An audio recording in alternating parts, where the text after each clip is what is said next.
Welcome to Vyas IS. So this is the video of day 29 of mission UPSC 2027.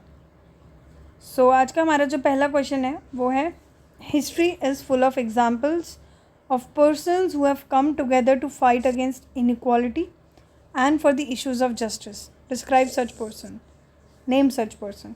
तो question था कि history में पूरा हमने मतलब ऐसे देखा है, हमारी जो हिस्ट्री चलती हुई आ रही है जिसमें बहुत सारे ऐसे लोग हैं जिन्होंने लड़ाई लड़ी है इनइक्वालिटी को लेके और इवन जस्टिस को लेके. तो कौन कौन से ऐसे लोग थे, थोड़ा सा उनके बारे में डिस्क्राइब करना है. ठीक है, पहले Mahatma Gandhi, most famous. He fought against the British colonial rule and the social inequalities including the caste system. ठीक है, ब्रिटिश को लेके इन्होंने लड़ाई लड़ी, सोशल इनइक्वालिटीज़ पे लड़ी, इवन कास्ट सिस्टम पे इन्होंने काफ़ी ज़्यादा लड़ाइयाँ लड़ी है.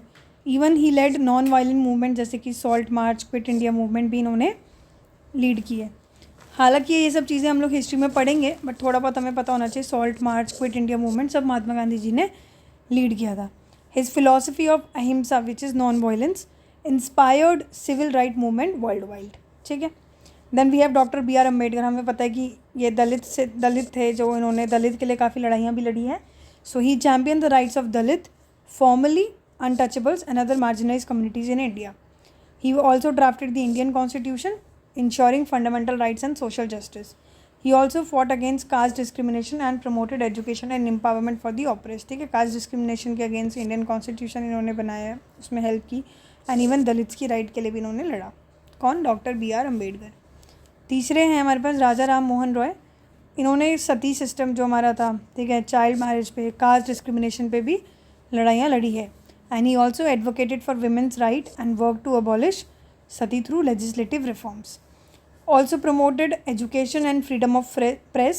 ठीक है, एजुकेशन को काफ़ी प्रमोट किया, फ्रीडम ऑफ प्रेस को काफ़ी प्रमोट किया, इसलिए हम इनको फादर ऑफ मॉडर्न इंडिया भी बोलते हैं. So father of modern India कौन है? राजा राम मोहन रॉय. ठीक है, नेक्स्ट है ज्योतिराव फुले एंड सावित्रीबाई फुले. इन्होंने दोनों ने मिलकर किसके लिए चीज़ की थी? एजुकेशन के लिए प्रमोशन किया एंड वुमेंस की राइट के लिए and also lower caste communities के लिए. ठीक है, इन्होंने स्कूल भी फाउंड किया for girls and Dalits and work to eradicate untouchability ख़त्म करने की कोशिश की एंड ऑल्सो कास्ट डिस्क्रिमिनेशन. ठीक है, ज्योतिराव फुले एंड सावित्रीबाई फुले के बाद हमारे पास आते हैं सरोजनी नायडू. सरोजनी नायडू इनको हम फर्स्ट गवर्नर ऑफ इंडिया भी कहते हैं, हमने पढ़ा था ना. ठीक है, so she advocated for universal suffrage. Universal suffrage मतलब सबको वोट मिले, एजुकेशन विमेन के लिए and also she was a key leader in the Indian national movement. तो ये तो हमारे कुछ 5 एग्जाम्पल हमने इंडिया के देखे. कुछ हम ग्लोबली देख लेते हैं. नेल्सन मंडेला, जिसके बारे में हमने पढ़ा भी था, साउथ अफ्रीका के, इन्होंने अपार्थाइड सिस्टम के लिए लड़ाई लड़ी थी, जो कि रेशियल सेग्रीगेशन और डिस्क्रिमिनेशन होता है उसके अगेंस्ट. रोज़ा पार्क हमने USA का पढ़ा था, जिसमें रेशियल सेग्रीगेशन के अगेंस्ट ही उन्होंने चैलेंज किया था पब्लिक ट्रांसपोर्टेशन में. इसके बारे में भी हम पढ़ चुके हैं.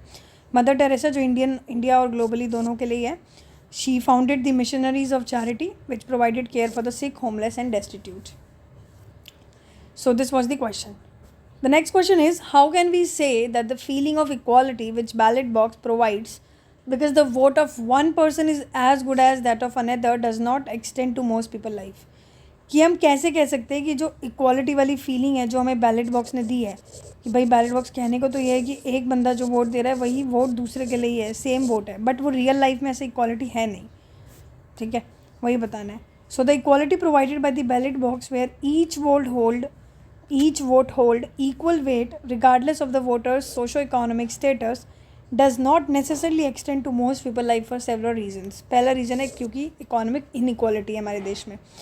हालांकि voting treats everyone equally, but socio economic divide जिस तरीके से सोसाइटी में हो रखा है, it affects access to opportunities जैसे education, health care and employment. Also जो वेल्थियर इंडिविजुअल्स होते हैं, जो कॉर्पोरेशंस होते हैं, उनके पास डिसप्रोपोर्शनेट इन्फ्लुएंस होते हैं ओवर पॉलिसीज़, लॉबिंग वगैरह करके या कैंपेन कॉन्ट्रीब्यूशन के through, which undermine the principle of equality outside the voting booth. ठीक है, उनके पास इतनी पावर्स होती है कि कहीं ना कहीं वोट वगैरह भी इन्फ्लुएंस कर लेते हैं कैंपेन कॉन्ट्रीब्यूशन करके.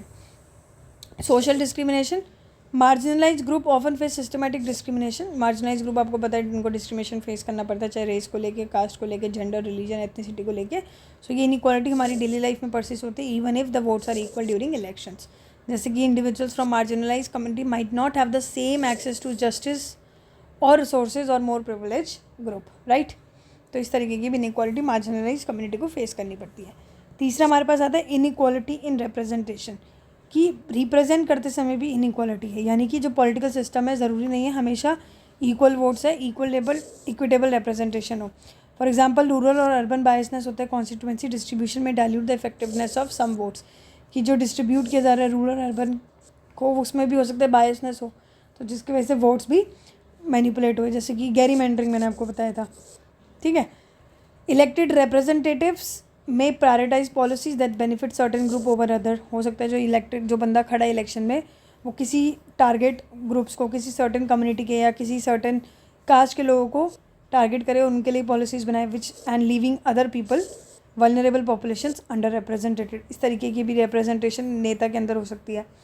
Limited influence of individual votes, कि हर एक बंदे का वोट पे ज़्यादा लिमिटेड इन्फ्लुएंस है, मतलब बहुत कम चेंज उसका इम्पैक्ट पड़ रहा हो। कि हम ऐसा कहते तो हैं कि every vote counts but the larger power structure economic cultural and institutional overshadow individual influence, जैसे कि द वर्किंग क्लास और poor may not see their concerns adequately address due to their dominance of elite interest in policy making. ठीक है, कि भाई उनकी needs अलग है, उनकी नीड्स अलग है, तो कहीं ना कहीं उसमें भी डिस्पैरिटी दिखने को मिलती है।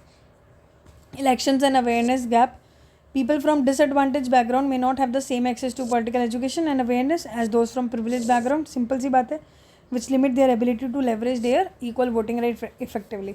ठीक है, लोगों के अंदर एजुकेशन नहीं है, इतनी अवेयरनेस गैप है, तो कहीं ना कहीं उस वजह से भी मतलब एक बैरियर बन जाता है। बैरियर है पॉलिटिकल पार्टिसिपेशन को लेके, जैसे पोवर्टी है, इलिटरेसी है, lack of time due to work commitment की वजह से, या लॉजिस्टिकल चैलेंजेस होते हैं कि पोलिंग स्टेशन पहुंचना, ये सब भी चीज़ें अफेक्ट करती है, ये सब भी चीज़ें होती है। ठीक है, कि हम लोग पॉलिटिकल पार्टिसिपेशन, लोग वोट देने ही नहीं आ रहे, ये भी एक तरीका है। ये भी एक लोग क्या होता है, कुछ लोग गरीब होते हैं, कुछ पढ़े लिखे नहीं है, किसी पे टाइम नहीं है क्योंकि ऑफिस है वगैरह वगैरह, तो कहीं ना कहीं पहुंच नहीं पाते लोग, तो वो भी एक बैरियर है। So in some cases voter suppression tactics target vulnerable population further marginalizing them despite their formal equality at the ballot box. So in a sense, while democracy ensures equal voting rights, systematic inequalities in wealth, education, social standing and representation prevent this equality from extending into most aspect of people life। कि although democracy तो ensure कर रहे हैं voting, but कुछ ना कुछ reason जैसे wealth में inequality, education inequality, social standing में, रिप्रेजेंटेशन में, वो सब की सब कहीं ना कहीं इनइक्वालिटी की तरफ थोड़ा बहुत दिख जाती है। तो यही थी इसमें, यही था, और यहाँ से हमारा ख़त्म होता है क्लास 7th की पॉलिटी भी।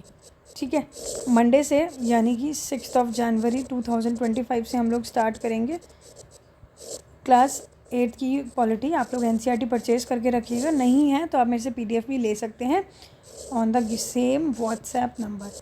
और अगर अभी तक आप लोग व्हाट्सएप ग्रुप पे ऐड नहीं हुए हैं तो प्लीज़ मुझे मैसेज कर दीजिए, I will add you in the WhatsApp group as well as Telegram group. And also ये जो मेरे आपके नोट्स आप देख रहे हैं 28 डेज़ के कंप्लीट हो गए हैं, and along with this Pro Leap के 14 डेज़ के न्यू नोट्स जो हैं वो भी इसमें इंक्लूड होंगे। उसकी एक कंपाइलेशन मैंने बनाया है, यानी कि एक नोट्स, जो ये आपके नोट्स आपको दिख रहे हैं PDF वाले, इसी नोट्स को स्पायरल फॉर्म में मैंने इसको मतलब स्पायरल फॉर्म में आपके लिए अवेलेबल हो सकता है। ये किसी भी स्टूडेंट्स को ये लेना हो जिसमें पूरे डे 28 के notes along with the Pro Leap series के नोट्स लेने हो तो सेम नंबर पे व्हाट्सएप कर दीजिए। ऑफकोर्स ये बात है, नोट्स पेड होंगे। पेड इस तरीके से हैं कि ये आपको हार्ड कॉपी मिलेगी। ठीक है, हार्ड कॉपी तो उसकी जो भी कॉस्टिंग है फ़ोटोकॉपी वगैरह की और आपकी डिलीवरी की, कोई भी स्टेट में आप रहते हो उसकी कॉस्टिंग आएगी, बाकी एक्स्ट्रा की कोई नीड नहीं है। तो ये चीज़ की वजह से इसको थोड़ा सा पेड रखा है, बाकी आप ले सकते हैं इस नोट्स को। ठीक है, सो मिलते हैं Monday. All the best, thank you.